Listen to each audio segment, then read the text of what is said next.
Aussies are depending on side gigs. Let's have a look. Hello everyone, Florian here, and welcome to another episode of HeiseSays. Grab your stein of coffee, and I want to look at two articles today. The first one from Yahoo, discussing how, cost of living. 77% of Aussies eye side hustles to make ends meet. So, there's nothing wrong with that. You want to have multiple sources of income coming in so you're not completely dependent on one boss or one business or one income stream. This is great. This is good to see. This is, the beginning of tough times for first time in 30 years, and Australians starting to take it seriously. So that's good. So let's have a look at this before we jump into another article about how the unions and Labor are going to destroy it all. Of course, guys. Come on. More than 3/4 of Aussies are willing to take on a side hustle to supplement their income as they feel the pinch of the rising cost of living, new research has revealed. The survey, conducted by YouGov on behalf of peer-to-peer vehicle sharing platform Nextdoor. I wonder if this is... No, that's a Getty image. Is this paid advertising? Could be. But still, vehicle sharing platform. Found 3 in 5 Aussies were finding it difficult to cope financially due to the rising cost of living. Meanwhile, 3 in 5 Aussies admitted to curbing non-essential spending to help keep costs down, with people foregoing restaurants, meals out, online shopping, and TV subscriptions. Yes, there you go. I've spoken about this many times. This is what's going to happen. This is how we're seeing discretionary retail spending start to, disappear. 1/4 of people also said they would not use heating in their homes this winter in a bid to keep costs down. Yeah, some people will be outraged about it. They'll be crying, how could you go without heating? Most people can. Okay? Most of us can survive in a big portion of Australia, particularly here in Brisbane. It's not that... Sure, it gets cold. Worst case, you put a few blankets on or a beanie on. It's a bit of a joke. But in other, in Victoria, it can get really cold. I remember often, I've got fond memories of my father burning his butt because he was putting it up against the gas heater and getting a little too close because it was quite cold. It actually snowed once in Coldstream where I grew up. So it just shows you. So if this is happening to pensioners in Victoria, that's a different story to people here in Queensland. With the consumer price index rising 6.1% over the 12 months to June 2022, Australian families and households are using creative means to stay afloat. 41% of Australians say their discretionary income has decreased in the past 12 months, and 23% say it has decreased significantly. 60% of Australians say they found it hard to cope with inflation. Well, because we haven't had any inflation for how long? Come on. 58% are resorting to curbing non-essential spending to cope with cost of living expenses. This is all normal. This isn't a bad thing. This is what happens. 24% of Australians said they would not use heating in winter. 77% of Australians were interested in taking on a side hustle in the next 12 months to make additional income, with 27% saying they were very interested. I think that should be something people should do regardless. Find a way to bring in extra money, no matter which way you can. Start a YouTube channel, start a Twitch channel if you want to get out there and entertain people. You could, drive Uber, do Uber Eats, do these Deliveroo things, these other side gigs, or what is it, Airtasker as well, mow lawns, get out there doing, work like that, wash cars, do whatever you can to earn extra money. For some people, though, it may be a bit humbling, and that's not a bad thing either. 33% of Aussies said they were open to renting out their car, van, or ute to make additional income. Now, you can do that. I wonder if it'll cover how your insurance will handle that. You'll need to talk to them about it. But I would not be one of those 33 that would be willing to do that. Meanwhile, a national survey by Finder revealed that 6.8 million Aussies were finding new ways to make cash. 1 in 7 has been selling second-hand belongings, including clothing and furniture. 10% of people have started investing in shares, while 8% have taken on a second job, started a business on the side to make ends meet. Now, the regulars of the channel will know I like the strategy of investing in dividend shares, and I've been just doing pocket money.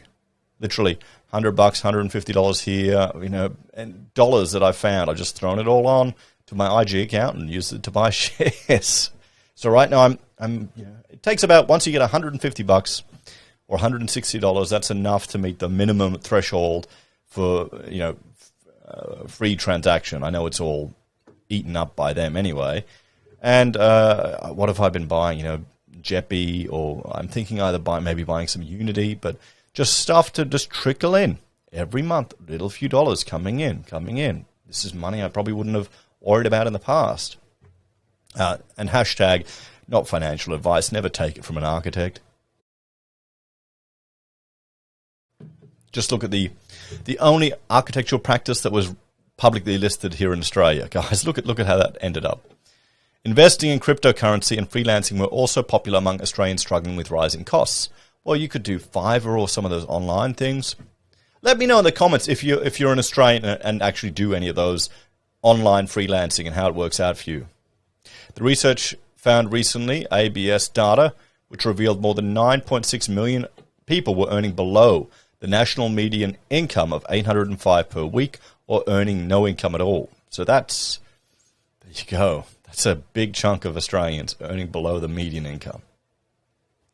According to Car Next Door, they have to have paid for it, 1 in 3 Australians who participated in its survey said they were open to renting out their cars, vans, or ute to boost cash flow.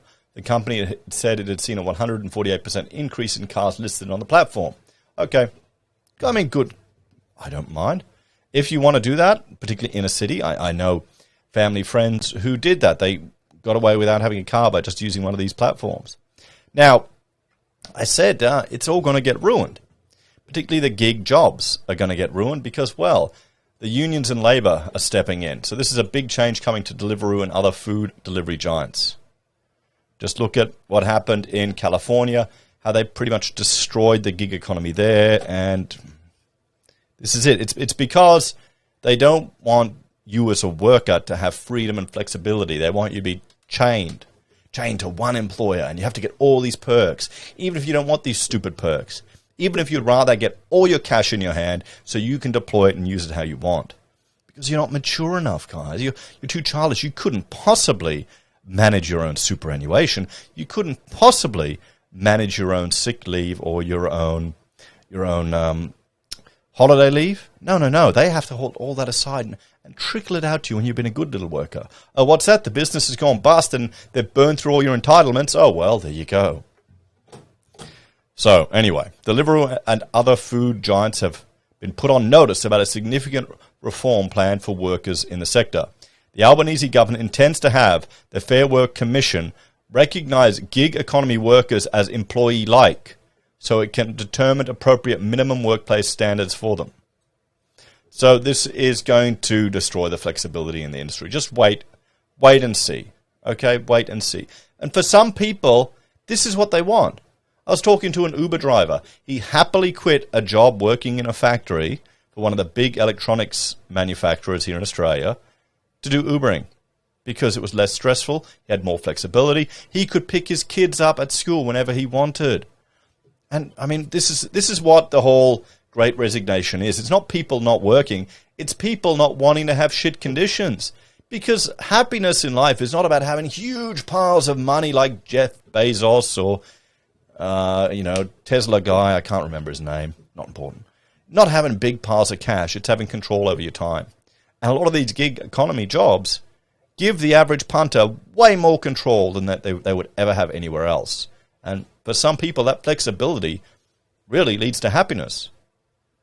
But don't worry, that won't last. Not when you're more employee-like. Many contractors, such as food delivery drivers, have flexible working arrangements, but are not afforded entitlements such as minimum rates of pay, sick and annual leave, and superannuation, because they're contractors. Employment Minister Tony Burke on Thursday flagged plans to add the new category of worker to those dealt with by the industry umpire.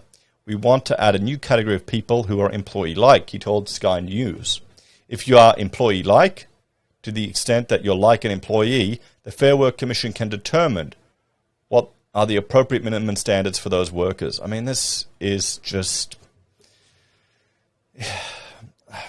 I see where they're coming from. Okay, I understand where they're coming from, but this is going to destroy the flexibility and what makes this attractive to people. The government was consulting with the business sector on how to advance the policy's implementation. Effectively, I don't want Australia to be a country where you have to rely on tips to be able to make ends meet, he said. Well, that's not how it is. The thing is, this type of job, it's completely reliant on your ability to hustle. You got to work hard. I was doing Uber, and I would do it before I'd go to the office, just for an hour before to work, drive a few people to the airport, make a quick $100, then go to work.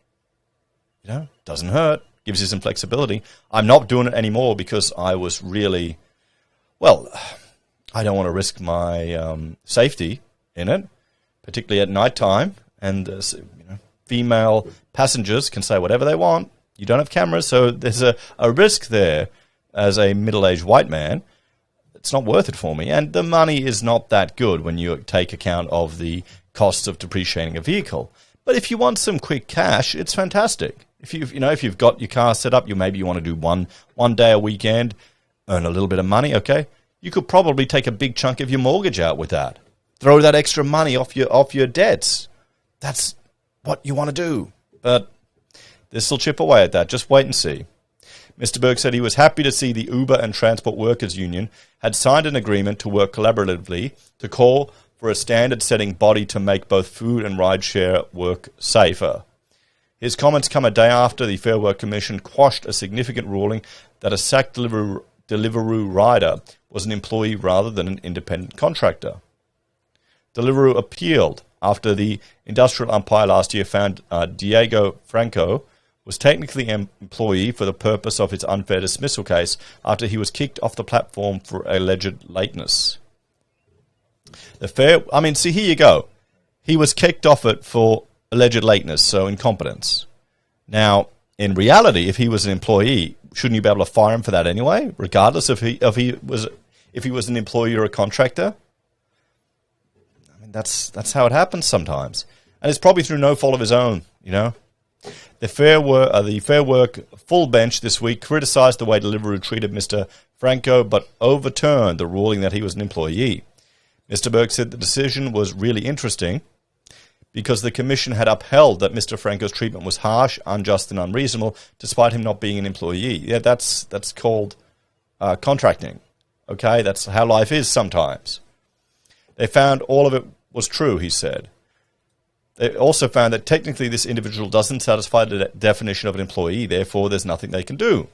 A Deliveroo spokeswoman said it always strongly maintained that its riders were self-employed, as only this way of working enabled riders to be their own boss and base their work around their lives and not vice versa. Yes, it is now time to move on from the topic of status and instead look at developing the right national reform framework to allow us to give riders the security and benefits they deserve alongside the unprecedented freedoms of on-demand work offers, she said. Well, we'll see about that. So let's have a talk about all of this, guys. So in one article, sure, it was paid for by a car-sharing company, but 77% of people are either looking at or depending on side gigs in order to make ends meet. It's just going to be exacerbated by interest rates increasing, although some of the banks are starting to bring them down, and just cost of living pressures. And of course, this is the perfect time for when Labor and the unions want to kind of mess about with this entire industry, this sector, and all the opportunities it provides for workers. Maybe I'm just too old. The idea of hustling, that must be too American. That's not an Australian idea, isn't it? Am I just out of touch, guys? Is this what everyone wants? Should I start playing the Soviet anthem every time I start the channel? Let me know your thoughts on that one, guys. I'm concerned that what could be a springboard and opportunity for people to make ends meet will be destroyed by government and union interference. Just look at San Francisco. Anyway, thanks for watching. I want to draw your attention to two other channels, Heise BIM and HeiseSays International, where I discuss software and tools I use and international news and topics. If you want to support us, there are a few ways you can, financially on YouTube or Patreon, using our referral links, buying our merch, or calling us if you need an architect. Take care, everyone. Have a great day. I'll see you in the next episode of HeiseSays.